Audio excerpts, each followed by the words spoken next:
Assalamualaikum warahmatullahi wabarakatuh. Alhamdulillah. Alhamdulillahilladzi arsala rasulahu bil huda wa dinil haqq liyudhhirahu 'ala ad-din kullihi wa kafa billahi shahida. Asyhadu an la ilaha illallah wahdahu la syarika lah wa asyhadu anna sayyidana Muhammadan 'abduhu wa rasuluhu la nabiyya ba'dah. Allahumma salli wa sallim wa barik wa karrim ala sayyidina wa maulana Muhammadin wa ala alihi wa ashabihi ajma'in. Rabbi shrah li sadri wa yassir li amri wa hlul 'uqdatam min lisani yafqahu qawli. Rabbi ati nafsi hudaha wa zakkiha anta khairu man zakkaha anta waliyuha wa maulaha wa ba'da.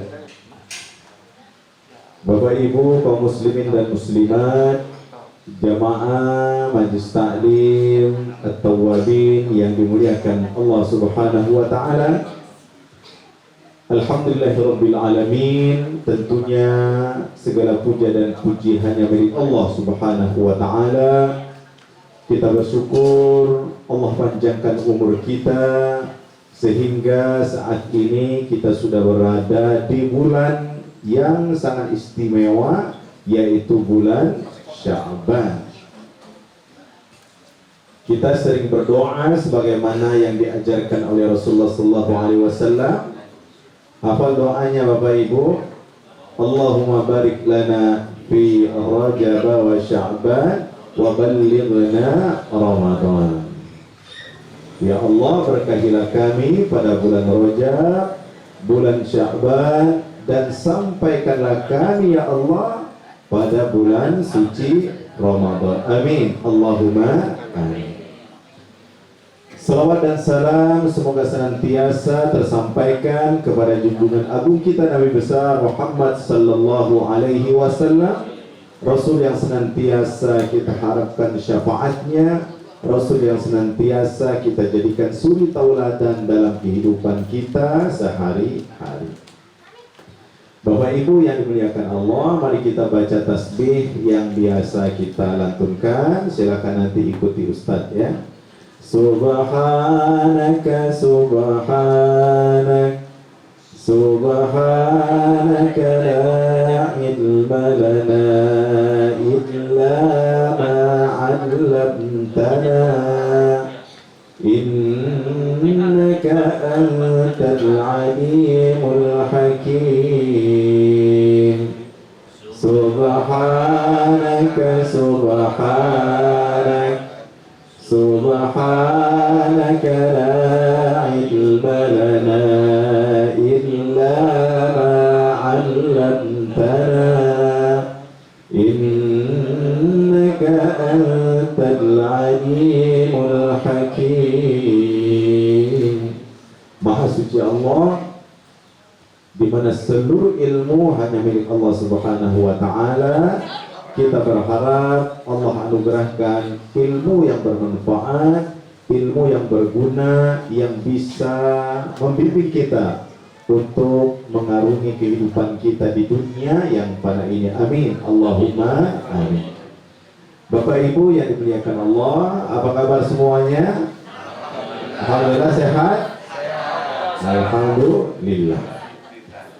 Bapak Ibu, saya bertanya, kalau makan Bapak Ibu pengen banyaknya atau pengen berkualitasnya?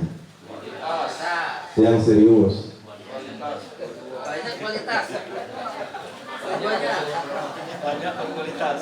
Kalau makan sering sekali kita nurut hawa nafsu, yang penting banyak makan.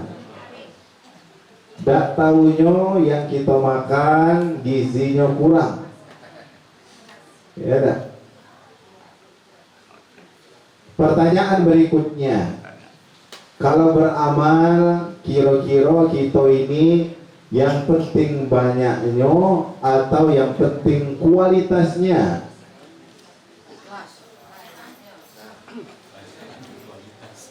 Yang idealnya banyak dan berkualitas. Yang baiknya banyak amal dan amalnya berbobot.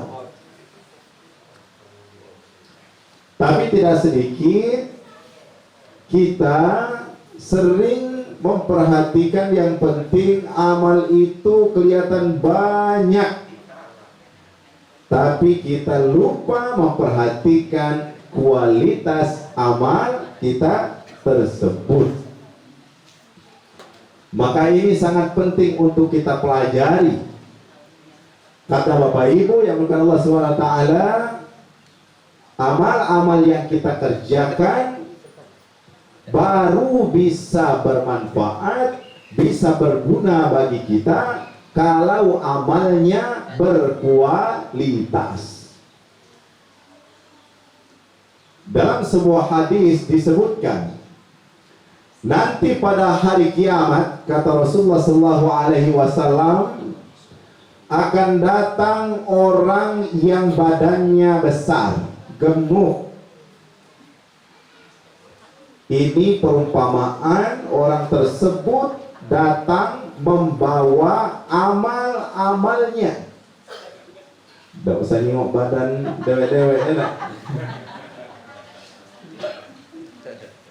Kan kata Ustadz, yang berat timbangannya itulah yang lebih hebat. Tapi bukan timbangan badan, timbangan amal. Nah, nanti pada hari kiamat ada orang-orang yang berbadan besar, membawa pahala yang banyak, seakan-akan saking banyaknya itu sama dengan gunung Tihama yang begitu putih bersih.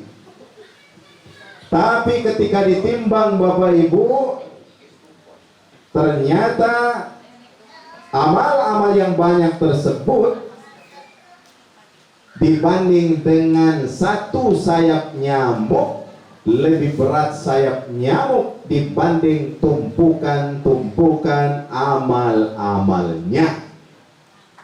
Pertanyaan besarnya, why? Ini bahasa dusun, why? Kenapa? Bahasa sekali ya? Kenapa? Nah, ini pertanyaan besar yang harus kita jawab Bapak Ibu dalam majelis taklim ini. Apa saja yang menyebabkan amal-amal kita tidak ditimbang di sisi Allah Subhanahu wa Ta'ala? Jadi urusan berat badan tidak ada urusan di akhirat. Mau berat badan, mau ringan badan, tidak ada masalah. Abdullah ibnu Mas'ud suatu ketika, beliau ini orangnya kurus ceking, Pak. Naik ke sebuah pohon untuk ngambil siwak, batang siwak, kayu siwak. Ketika naik itu Bapak Ibu, ternyata ada angin yang sepoi-sepoi. Kemudian ternyata betisnya terjengok oleh sahabat di bawah. Uji sahabat, alangkah kurusnya betis Ibnu Mas'ud ini. Tertawa sahabat-sahabat Rasulullah Sallallahu Alaihi Wasallam. Kata Rasul, apa yang membuat kalian tertawa? Ya Rasul, kami jengok betis dia itu krempengnya, kurusnya.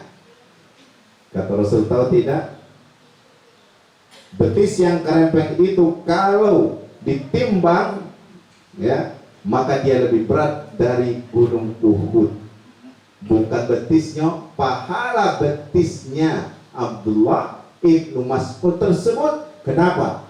Karena dipakai untuk membantu perjuangan Rasulullah Sallallahu Alaihi Wasallam. Jadi perkara berat, kurus dan macam-macam itu urusan dunia lah. Tapi sekarang bagaimana urusan amal kita ini Bapak Ibu? Nah, para ulama menjelaskan amal-amal ibadah yang kita kerjakan ini, perbuatan-perbuatan kita ini bisa dikategorikan tiga. Ada amalan yang dari asalnya sudah ditolak oleh Allah Subhanahu wa taala alias tidak diterima.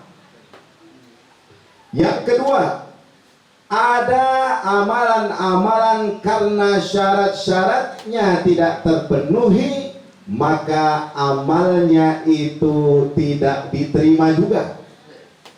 Dan yang ketiga, amal-amal yang kita kerjakan itu habis pahalonyo gara-gara perbuatan-perbuatan dosa kita.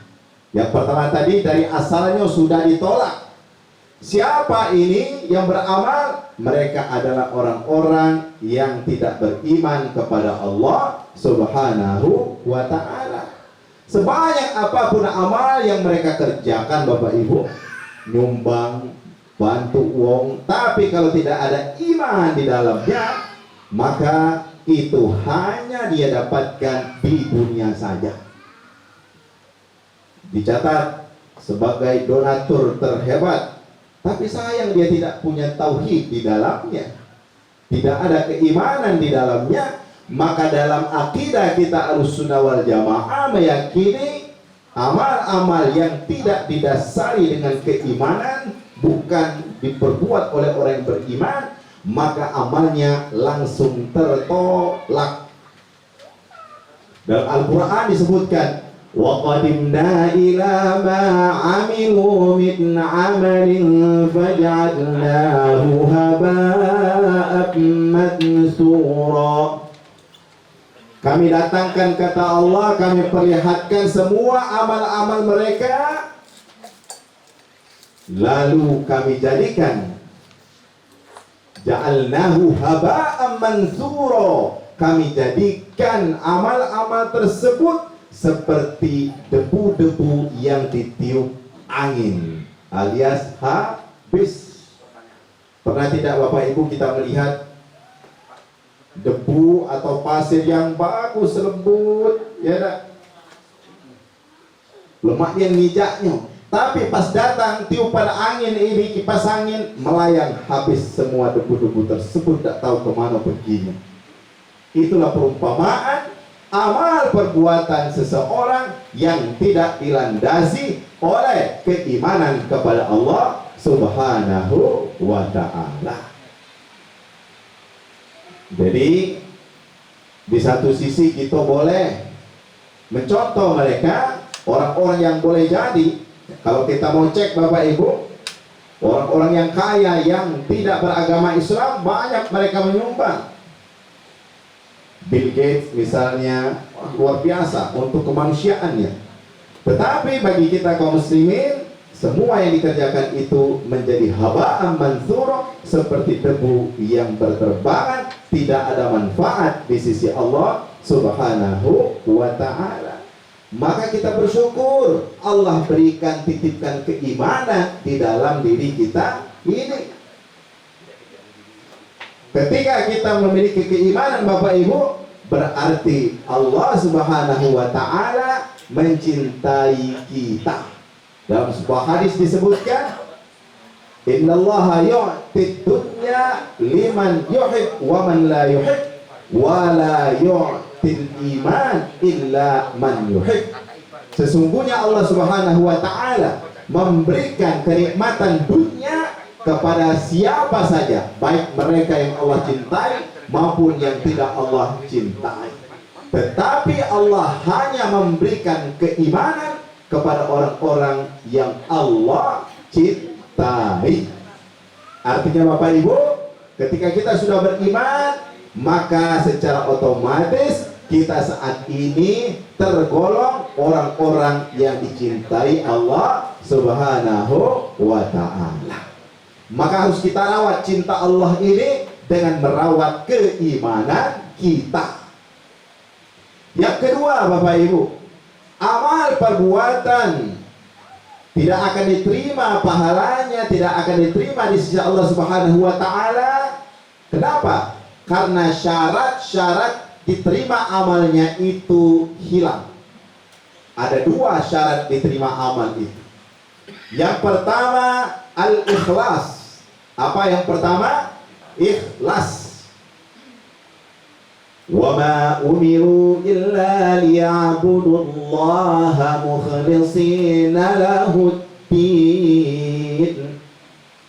Artinya Bapak Ibu, kita ini tidak diperintahkan kecuali menyembah Allah Subhanahu wa taala dengan seikhlas mungkin. Maka ibadah seseorang sebesar apapun yang dia kerjakan, kalau tidak ada keikhlasan di situ, maka syarat diterima amalnya sudah hilang. Hilang. Sebesar apapun yang kita kerjakan. Ikhlas itu Bapak Ibu, ya, kata orang-orang dulu, diibaratkan seperti orang sakit perut, nak buang hajat, masuk ke toilet, kira-kira buru-buru atau memperlambat. Buru-buru nak masuk toilet.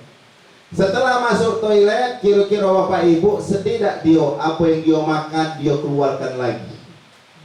Pempek, bakso, sayangnya nak dikeluarkan. Tidak pernah dia merasa sedih, dikeluarkan. Setelah dikeluarkan, langsung dia siram, jangan sampai terjenguk oleh kawan yang akan datang dan kaget. Ngapa? Ikhlas menghilangkan kotoran tersebut. Ikhlas begitu juga. Kita melakukan amal perbuatan hanya untuk Allah Subhanahu wa taala, bukan karena urusan dunia semata. Ingat Bapak Ibu, ada sebuah hadis yang menjelaskan mengenai orang-orang yang beribadah tetapi ibadahnya diliputi oleh sifat riya. Dalam sebuah riwayat disebutkan, ista'idhu, kata Rasul, berlindunglah kepada Allah Subhanahu wa taala min jubbil huzn, dari sebuah lembah huzn yang ada di dalam api neraka, di mana api neraka itu setiap hari api neraka beristi'adah, berlindung kepada Allah lebih dari 400 kali, takut dimasukkan ke dalam lembah huzn tersebut. Ketika ditanya siapa mereka wahai Rasul yang menempatinya, kata Rasul, mereka itu orang-orang yang beramal tapi amalnya riya'an binnas, dia karena manusia. Orang yang riya, beramal riya itu Bapak Ibu contohnya begini, dan untuk ngeceknya begini, minimal mereka itu kalau ibadah sendirian cepat-cepat selesai. Kalau dijenguk orang lain, lambat-lambat selesai. Ya, kecuali makan nak cepat selesai. Supaya apa? Dikeruang tak lahap. Ya, tapi kalau ibadah, wah, memperbagus rukuknya, sujudnya, dan seterusnya. Kenapa? Karena disaksikan oleh manusia. Ingat, kata Rasul, barang siapa yang beribadah memperbagus rukuknya, sujudnya karena manusia, maka orang tersebut akan dilaknat oleh Allah Subhanahu wa taala. Jadi orang yang riya'an linnas itu kemudian pengen dipuji terus. Kalau tidak dipuji berhenti amal. Untuk apa aku beribadah? Untuk apa aku nyumbang kalau tidak disebut namaku berkali-kali? Maka itulah salah satu sebab syarat amal tidak diterimanya apa? Karena hilang keikhlasan. Pada hari kiamat nanti disebutkan dalam sebuah riwayat, ada 3 golongan yang pertama kali dimasukkan ke dalam api neraka. Ternyata golongan ini golongan yang luar biasa, ibu bapak, hebatnya. Orang yang pertama, kelompok yang berjihad di jalan Allah, mati syahid. Tidak ada yang istimewa dari mati syahid. Tetapi saat itu terjadi percakapan antara Allah dengan kelompok tersebut. Mereka mengatakan, ya Allah, umur kami pergunakan untuk berjuang di jalan-Mu. Apa kata Allah? Kadzabta, engkau telah berdusta. Engkau berjuang untuk dibilang supaya engkau itu orang pemberani, supaya dicatat engkau sebagai seorang pahlawan. maka masuklah ke dalam api neraka. Ini golongan pertama. Yang kedua, ahli ilmu agama seperti kami ini, guru-guru ngaji, ya dan nggak ceramah ini, nanti akan ada percakapan dengan Allah Subhanahu wa Ta'ala. Umurmu engkau gunakan untuk apa? Ngajari orang, ya Allah. Engkau dusta, kata Allah. Engkau belajar, engkau ngajar itu supaya engkau dibilang engkau orang hebat, engkau orang alim, dan itu di dunia sudah engkau dapatkan. Masuklah ke dalam api neraka. Nauzubillah min dzalik. Yang ketiga, siapa mereka? Orang-orang yang rajin sedekah, infak, donasi. Ditanyakan, ya Allah, seumur hidupku aku sering membantu orang. Tapi kata Allah, engkau berdusta. Engkau berinfak, engkau bersedekah itu supaya engkau dibilang seorang yang dermawan, dan itu sudah engkau dapatkan di dunia. Namamu sudah ditulis dengan tinta emas. Sekarang tempatmu dalam api neraka. Nauzubillah. Artinya apa Bapak Ibu? Urusan ikhlas ini sangat kecil. Ya, arti kecil yang saya maksud di sini sulit untuk kita bedakan antara ikhlas dan tidak ikhlas. Maka disebutkan oleh seorang imam, al-ikhlasu sirrun bainal 'abdi wa rabbi. Keikhlasan itu adalah rahasia antara seorang hamba Allah dengan Allah Subhanahu wa Ta'ala. Malaikat tidak bisa masuk untuk menambahi amalnya, syaitan pun tidak bisa masuk untuk mengurangi amal tersebut. Jadi yang tahu ikhlas tidaknya kita ini hanya kita dan Allah Subhanahu wa Ta'ala. Karena itu kita jangan terlalu pusing dengan omongan orang lain. Yang penting nawaitu kita karena Allah Subhanahu wa Ta'ala. Karena begini Bapak Ibu, disebutkan oleh seorang imam, barang siapa yang meninggalkan ibadah karena takut dibilang riya, itulah sesungguhnya riya. Aku tidak galak pergi ke masjid, kaget dia omongin wong alimnya, nah itu sudah riya. Aku tidak mau sedekah, nanti aku dibilang orang kaya yang hebat, itulah sesungguhnya riya. Jadi kita tertunda melakukan kebaikan karena takut dibilang riya, itulah sesungguhnya sebuah riya tersebut. Dan apabila seseorang beramal ya, karena ingin dipuji manusia, itu sesungguhnya kesyirikan. Bukan lagi riya, tetapi sudah lebih dari itu, sebuah kesyirikan. Nah, kaum muslimin yang bukan Allah Subhanahu wa Ta'ala, syarat yang kedua ittiba'ur rasul, ikut ajaran Rasul, baru ibadah kita itu diterima oleh Allah Subhanahu wa Ta'ala. Contoh, sholat subuh cuma 2 rakaat, uji kita ustaz hari ini peri tak katik gawe, nyucilah sudah, kalau baca aku nak sholat subuhnya jadi 8 rakaat, oh dah boleh, ngapa? Itu sebuah perbuatan bid'ah yang tidak diajarkan oleh Rasulullah Sallallahu Alaihi Wasallam. Jadi kita ittiba'ur Rasul, ikut ajaran Rasul, baru sebuah ibadah akan diterima oleh Allah Subhanahu wa Ta'ala. Kemudian yang ketiga Bapak Ibu, sebuah amal akan berkurang pahalanya karena amal yang kita kerjakan itu kita ikuti dengan perbuatan-perbuatan yang tercela. Dalam Al-Quran diingatkan, dicontohkan, wala tubtilu sadaqatikum bil manni wal adha kalladzi yunfiqu malahu ria'an nas.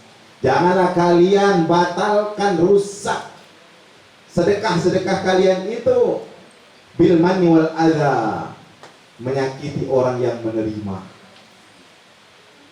Ya, karena banyak kan sekarang ini, zaman medsos sekarang ini, orang menerima bantuan itu seperti terhina gara-gara diperlakukan tidak baik oleh orang yang memberi. Maka ketika kita memberi, perlakukanlah mereka seperti seorang raja, seperti seorang sahabat kita. Maka pahala ibadah yang kita kerjakan, kalau kita ikuti dengan perbuatan yang tercela, maka ibadah-ibadah tersebut akan habis di sisi Allah Subhanahu wa taala pahalanya. Maka Bapak Ibu, yang sangat penting yang harus kita perhatikan, bagaimana ibadah kita ini tidak sekedar banyak, tetapi ibadah kita berkualitas. Syukur-syukur ibadah kita banyak, dan syukur-syukur berkualitas. Sholat 5 waktu dengan khusyuk, dengan tawadu, dengan baik, maka itu sudah cukup dibanding kita sholat sunnah banyak tetapi penuh dengan riya, sombong, dan sum'ah. Tapi kalau kita bisa menjaga hati kita sehingga kita bisa beribadah yang nafilah, yang sunnah-sunnah tersebut, ditambah lagi dengan amal-amal lain, ikhlas karena Allah SWT, itulah sesungguhnya yang ideal. Nah, kaum muslimin yang dimuliakan Allah Subhanahu wa taala, karena itu sangat penting bagi kita tidak sekedar memperhatikan bagaimana mengerjakan sebuah ibadah, tetapi bagaimana ibadah itu berkualitas di sisi Allah Subhanahu wa taala. Nah, kita contohkan pas sholat tarawih saja Bapak Ibu. Kadang-kadang kita kan yang penting setiap malam sholat tarawih. Padahal kata Rasul, seburuk-buruk orang yang mencuri itu adalah mereka yang mencuri dalam sholat. Siapa mereka?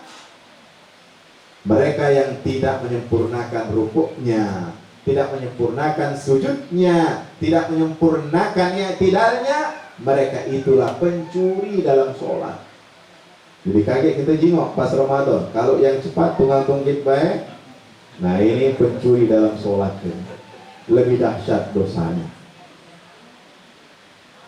Itu sekedar memikirkan yang penting banyak amalnya, belum memperhatikan kualitas amalnya.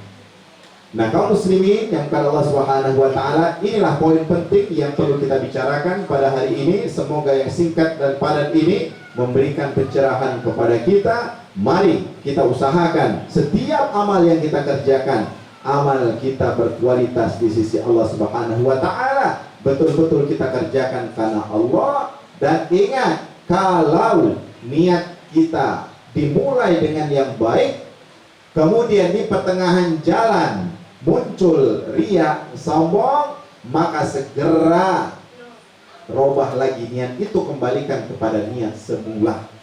Manusia memang mahalul khata' wa nisyan. Manusia itu memang tempatnya salah dan khilaf. Kadang kita awalnya sudah niat bagus sholat ke masjid, tapi pas datang uang lain mulai muncul rasa riya, sum'ah ini. Maka itu harus kita lawan. Karena itu kata para ulama, barang siapa yang beribadah niat awalnya ikhlas karena Allah SWT, kemudian di pertengahan jalannya muncul sifat riya dan ujub, kemudian dia tutup dengan keikhlasan, maka amalnya dikategorikan ikhlas karena Allah Subhanahu wa taala. Beda kalau kita kelemahan dengan riya tadi, sampai habis tetap riya, maka amal yang kita kerjakan itu amal yang ditolak di sisi Allah Subhanahu wa ta'ala. Saya kira demikian. Kalau ada yang ingin didiskusikan dan ditanyakan, saya persilakan.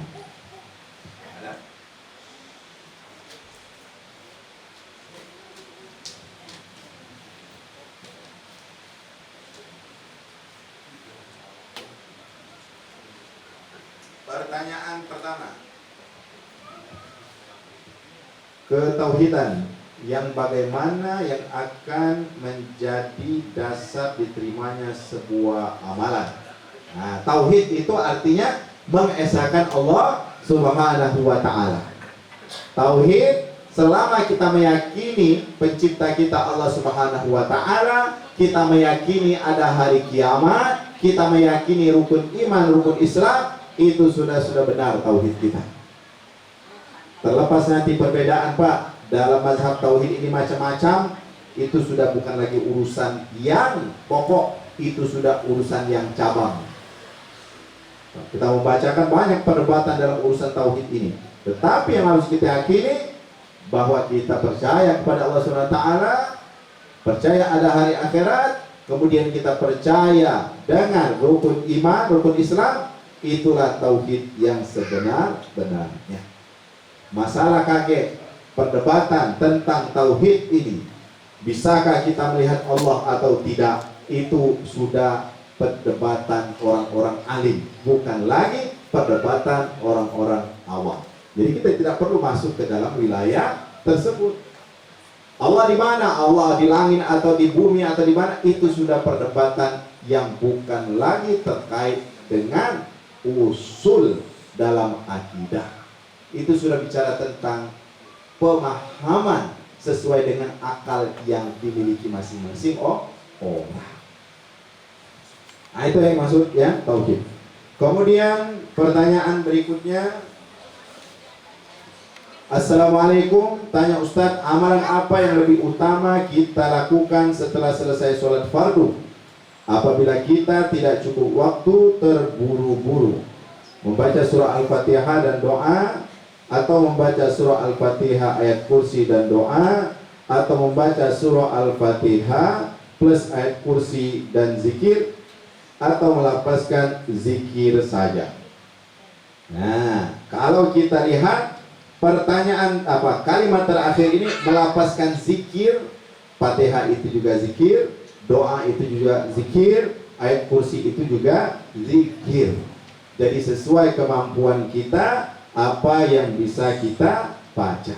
Tapi kata Rasul dalam sebuah hadis, la tada'anna dubura kulli sholatin, jangan sampai kalian meninggalkan setiap selesai sholat bacaan tasbih sebanyak 33 kali, tahmid 33 kali, takbir 33 kali, ditambah dengan kalimat tauhid la ilaha illallah.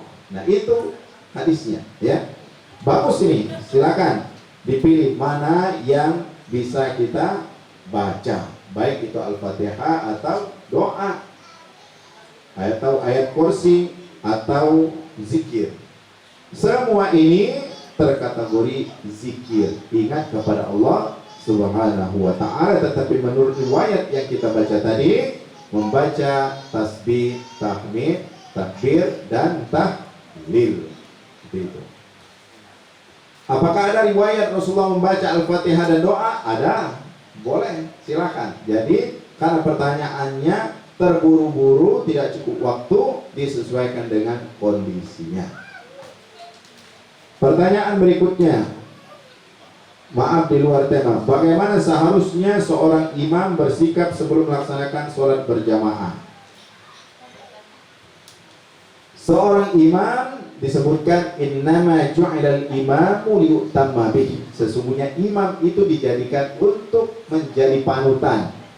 Jadi baik di dalam sholat maupun di luar sholat, seorang imam itu menjadi panutan. Karena itu yang menjadi imam aqra'ukum li kitabillah, orang yang paling afdal bacaan pemahamannya terhadap Al-Quran. Nah, ketika akan sholat, apa yang dilakukan oleh seorang imam kepada makmumnya? Memperhatikan sof sholat, mengingatkan jamaah. Bapak Ibu mengingatkan jamaah. Contohnya kalimat sawu sufufakum fa inna tasbatas sufufi min tamamis sholah. Ini kalimat atau kata-kata menyuruh jamaah supaya apa? Supaya barisannya rapi. Nah, ini yang harus dikerjakan oleh seorang imam. Tapi dulu Bapak Ibu ada kisah seorang ulama sufi besar. Dia diminta untuk menjadi imam di Masjidil Haram. Ketika dia mengatakan sawu sufufakum, luruskanlah shaf kamu, maka dia seakan-akan mendengar pertanyaan, wahai fulan, apakah hatimu sudah lurus kepadaku? Kata Allah SWT. Sekonyong-konyong imam itu pingsan, Bapak Ibu, pingsan, diganti dengan imam lainnya. Setelah dia sadar ditanya, ya fulan, kenapa tadi sampai pingsan? Ketika saya ingatkan makmum saya untuk meluruskan shafnya, membersihkan hatinya, aku seakan-akan ditanya oleh Allah, engkau imam, apakah sudah lurus hatimu kepada Allah? Sudah bersih hatimu kepada Allah? Di situ aku sadar, lalu aku pingsan. Jadi berat gawe imam ini. Jangan nak ngerobot-ngerobot jadi imam. Ya, kecuali sudah dibuat jadwal oleh pengurus masjid atau musola baru gitu. Kalau tidak, ya silakan suruh mereka yang lebih alim seperti itu. Bagaimana seharusnya makmum bersikap apabila imam salah dalam membaca surah Al-Fatihah? Contoh, Alhamdulillahirabbil alamin dibaca cepat, bukan dibaca 2 harokat, ya. Alhamdulillahirabbil alamin, ya. Terima kasih. Nah, dalam kaitan seperti ini, Bapak Ibu, membaca surah Al-Fatihah itu ada yang disebut dengan lahan khofi, lahan jali. Lahan itu artinya kesalahan yang kecil yang itu hanya bisa diketahui oleh orang-orang alim ahli tajwid, dan kesalahan besar yang itu semua orang bisa tahu. Contoh, membolak-balik surah Al-Fatihah misalnya. Nah, sedangkan yang dicontohkan ini lahan khofi, kesalahan kecil yang itu yang tahu cuma orang yang belajar tajwid. Tidak. Panjang nak pendek alamin ini yang tahu yang belajar tajwid. Tapi bagi mereka yang baca Fatihahnya terbalik, nah ini disebut dengan lahan jali, kesalahan yang merusak makna sehingga sholatnya menjadi batal. Sedangkan ketika dia bacanya makhrajnya kurang, ya, panjang pendeknya ada yang kurang, dia tetap sah sholatnya. Tidak perlu nak kita perbaiki. Di muka kali nak diulang Alhamdulillahirabbil alamin, kita jawab lagi alamin, kaget bingung jadi imam. Udah kamu jadi imam. Jadi kita juga harus bijak sebagai makmum mengingatkan. Boleh jadi dia grogi, ya, lagi napasnya pendek. Kadang-kadang kan imam itu kan buru-buru dari rumah, suruh bini cepat-cepat lah ya pergi ke masjid. Kadang-kadang buru-buru, ya. Nah itu nih, kadang tidak sempat minum, akhirnya napasnya pendek. Nah jadi selama kesalahannya kesalahan khofi, itu tidak harus diperbaiki berulang kali. Tapi kalau kesalahannya jali yang merusak makna surah Al-Fatihah, baru itu harus dibenarkan dengan tegas. Seperti itu ya Bapak Ibu. Ada lagi pertanyaan? Dalam alif kita ada lillahi ta'ala. Kata-kata lillahi ta'ala ini, lillah artinya untuk Allah ta'ala yang maha tinggi, yang maha mulia, yang maha agung. Ali itu tinggi artinya. Jadi tidak ada masalah kita bacain, ya. Jadi bacaan iftitah itu macam-macam. Nah, ini salah satu redaksinya yang di dalamnya ada kata-kata lillahi ta'ala. Artinya, karena pertanyaannya cuma apa maksudnya dari lillahi ta'ala, artinya milik Allah subhanahu wa ta'ala yang maha tinggi, maha agung. Berarti habis pertanyaannya Bapak Ibu, masih ada? Masih ada tadi? Oh, dibaliknya ya? Mirip tulisannya ini. Apa tadi Pak? Iftitah. Kalau syaratku bolehlah diterima. Syaratku ibadahku, matiku nggak bisa. Inna sholati wa nusuki wa mamati wa mahyaya lillahi Mati lillahi ta'ala. Boleh lillahi ta'ala, lillahi rabbil alamin, boleh. Ya? Enggak, maksudnya dalam hati sih bagaimana gitu. Memahaminya. Ya. Jadi inna sholati, sesungguhnya sholatku, wa nusuki, pengorbananku, sembelihanku, wa mahyaya, hidupku, wa matiku, lillahi rabbil alamin, kan yang biasa kita bacakan. Tetapi kalau dibaca lillahi ta'ala rabbil alamin juga diperbolehkan. Jadi dalam penggunaan bahasa sering sekali ada yang namanya kiasan Bapak Ibu, ya. Artinya tidak harus sebuah perbuatan itu disandarkan langsung kepada Allah. Kadang-kadang Allah sandarkan mencabut nyawa itu kepada malaikat. Ya, yatawaffakum billaili wan nahar misalnya, itu malaikat, padahal yang mencabutnya Allah Subhanahu wa taala. Ya, begitu juga dengan kata-kata wa mamati, dan kematianku. Kematianku ini artinya kematianku ketika aku dimatikan oleh Allah Subhanahu wa taala. Saya tidak bisa mematikan diri sendiri. Kenapa? Karena semua kita ini Allah yang menentukan. Nah, jadi tidak ada iskal, tidak ada kesulitan di situ. Ya, wa mamati lillahi ta'ala, lillahi rabbil alamin. Itu maknanya kematianku, ya, semuanya untuk Allah. Jadi hidup kita, mati kita untuk Allah Subhanahu wa taala. Artinya apa Bapak Ibu? Ketika kita sudah wafat, semuanya kita serahkan kepada Allah. Karena itu begini, ada ungkapan dalam Al-Quran, innal ladzina qalu rabbuna Allah tsumma istaqamu, orang-orang yang istiqomah di Allah Subhanahu wa taala, ya, yang mengatakan Tuhan kami adalah Allah, kemudian istiqomah di Allah Subhanahu wa taala, tatanazzalu alaihimul malaikah, akan turun malaikat yang akan mengatakan alla takhafu, jangan kalian takut, wala tahzanu, jangan kalian bersedih, wa absyiru bil jannati allati kuntum tu'adun, dan bergembiralah dengan surga yang sudah Allah siapkan. Nah, dalam artian kita memahaminya, kita tidak bisa menggerakkan apapun kecuali atas izin dan kehendak Allah Subhanahu wa taala. Nah, itu.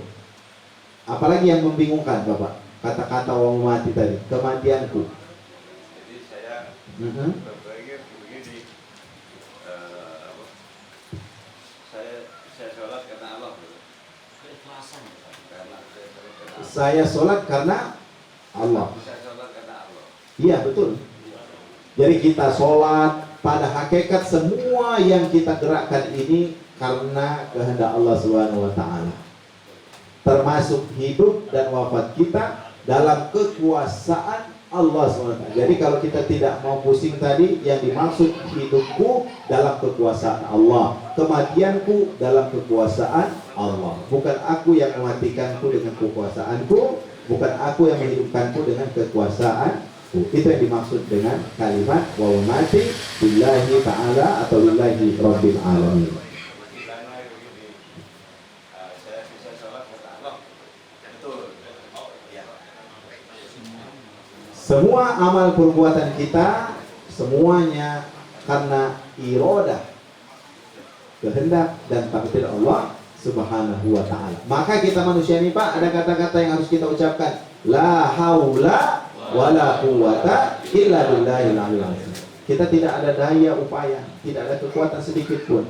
Nak senyum baik, nak ketawa, nak cemburu, tak bisa gitu Pak. Semuanya itu karena Allah Subhanahu wa taala yang menggerakkan kita.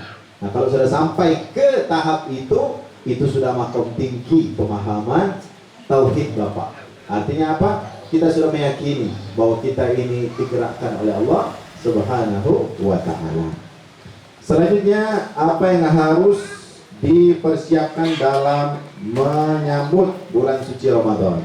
Ya, Bapak Ibu, persiapan menyambut bulan suci Ramadan ini sangat penting. Apa saja? Satu, persiapan mental. Karena itu Rasulullah sudah membiasakan puasa dari bulan Rajab, bulan Sya'ban, banyak puasanya, supaya melatih ketika nanti Ramadan tidak kagetan lagi. Ya, tuh mental. Yang kedua, persiapan ilmu. Banyak membaca, banyak mendengar ceramah, kemudian belajar tentang fikih, ya. Fikih puasa itu penting sekali. Jadi persiapan ilmu. Belilah Al-Quran, ya, persiapan kalau Al-Quran sudah rusak, kalau tidak ada buku tentang ibadah puasa, beli. Itu akan membantu kita untuk menjadikan kita lebih khusyuk ketika kita berpuasa. Yang ketiga, persiapan fisik. Nah, latihan itu olahraga. Jangan sampai pas bulan Ramadan malah kita keok. Ya, sebelum Ramadan, wah tiap hari kita main badminton, main. Nah, pas Ramadan, puasa udah baca. Nah, jadi kita harus ngatur. Persiapan apa lagi? macam-macam. Harta diantaranya. Persiapan harta untuknya apa? Bukan untuk beli macam-macam makanan, bukan. Nabi itu mempersiapkan harta untuk bersedekah pada bulan suci Ramadan. Sebutkan dalam sebuah hadis, kalau sudah masuk bulan suci Ramadan, Rasulullah itu saking dermawannya, lebih dermawan, lebih hebat daripada angin-angin yang berhembus sepoi-sepoi. Saking beliau itu surah bahasa kita ini, mengasihi. Nah, jadi persiapan harta untuk apa? Untuk memperbanyak sedekah, memberi orang makan berbuka puasa dan seterusnya. Itu persiapan ketika kita masuk bulan suci Ramadan. Pertanyaan berikutnya, apabila air yang kita pakai untuk berwudu diambil dari sumur orang lain tanpa meminta izin terlebih dahulu kepada pemiliknya, pompa yang kita gunakan listriknya mencatut dari PLN tanpa melalui meteran resmi, air wudhu dan air itu dapatkah seperti apakah mengurangi keutamaan kita? Ya, artinya begini, ini dalam fikih disebut dengan air ghusl, air yang kita pakai ngambil hak orang lain. Apakah sah wudhunya? Dari sisi hukum fikih, hukumnya sah wudhu. Tapi dari sisi keutamaannya, maka dia terkategori beribadah dengan air curian. Maka dari sisi itu dia tidak akan diterima oleh Allah Subhanahu wa taala. Karena innallaha thayyibun la yaqbalu illa thayyiba. Allah itu bersih, baik. Allah itu mencintai yang halal, dia tidak menerima kecuali yang halal. Nah, termasuk juga air wudu. Karena itu untuk sempurna baik dari sisi hukum fikihnya maupun dari sisi spiritualitasnya hati kita, maka kita minta ya diridokan. Cara minta ridho dengan PLN itu dibayar. Iya. Beda dengan tetangga kita, ya. Tergantung kebiasaan. Kalau kebiasaan di daerah kita ini, kalau ada keran yang terbuka boleh dipakai, itu kebiasaan, artinya tidak masalah kita wudhu itu boleh. Jadi orang itu sengaja untuk mencari pahala, jadi lihat kebiasaannya. Tetapi kalau sudah terkait dengan negara, urusan PLN, maka dia baru bisa sah ketika kita lunasi bayar PLN tersebut. Nah, seperti itulah Bapak Ibu ya, tentang pertanyaan mengenai air wudhu yang bukan milik kita tadi. Baik, habis pertanyaannya. Baik, semoga ada manfaatnya dan keberkahan dari apa yang kita diskusikan, kita bicarakan, baik itu pertanyaan maupun tausiah yang sudah kita sampaikan tadi. Semoga bermanfaat dan memberikan pencerahan bagi kita semuanya. Mari kita tutup dengan doa. A'udzubillahi minasyaitonirrajim. Bismillahirrahmanirrahim. Alhamdulillahirabbil alamin. حمد الشاكرين حمد الناعمين حمدا يوافي نعمه ويكافئ مزيده يا ربنا لك الحمد كما ينبغي لجلال وجهك الكريم وعظيم سلطانك اللهم صل وسلم على رسولنا محمد اللهم صل وسلم على طبيب قلوبنا محمد اللهم صل وسلم على شفيع ذنوبنا محمد صلى الله عليه وسلم ربنا إننا ظلمنا أنفسنا وإن لم تغفر لنا وترحمنا لنكونن من الخاسرين ربنا هب لنا من أزواجنا وذرياتنا قرة أعين واجعلنا للمتقين إماما اللهم اصلح لنا في ذرياتنا إنا تبنا إليك وإنا من المسلمين اللهم طهر قلوبنا من النفاق وألسنتنا من الكذب وأعمالنا من الرياء وأموالنا من الربا وأعيننا من الخيانة اللهم بارك لنا في رجب وشعبان وبلغنا اللهم رمضان اللهم اختم حياتنا في حسن الخاتمة ولا تختم حياتنا في سوء الخاتمة. ربنا آتنا في الدنيا حسنة وفي الآخرة حسنة وقنا عذاب النار.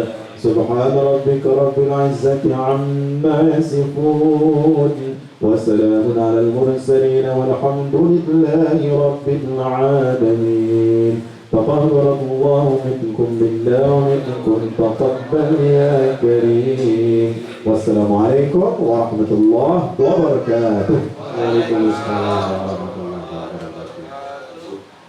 Bapak dan Ibu, para jemaah sekalian, demikian tadi acara kita pada sore hari ini. Kita ucapkan terima kasih kepada Ustadz kita Haji Ahmad Soleh Sakmi MPMK.